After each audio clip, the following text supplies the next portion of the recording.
আসসালামু আলাইকুম। আজকে আপনাদের দেখাবো আমাদের পিছনে পিকক গ্রিন যে কালারটা, এটা হচ্ছে কিভাবে কালারটা চেঞ্জ হয়। হ্যাঁ, এটা কিন্তু কালার চেঞ্জিং গ্লাস ইউজ করা আছে।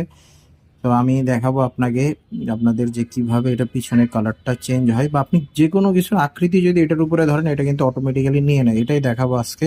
তো আসুন, আমরা যদি প্রথমে কিছুক্ষণ এটা রোদের রোদের ভিতরে বা ইউভি লাইটে যদি রাখি, কিছুক্ষণ রাখলেই হবে, সামান্য অল্প কিছুক্ষণ।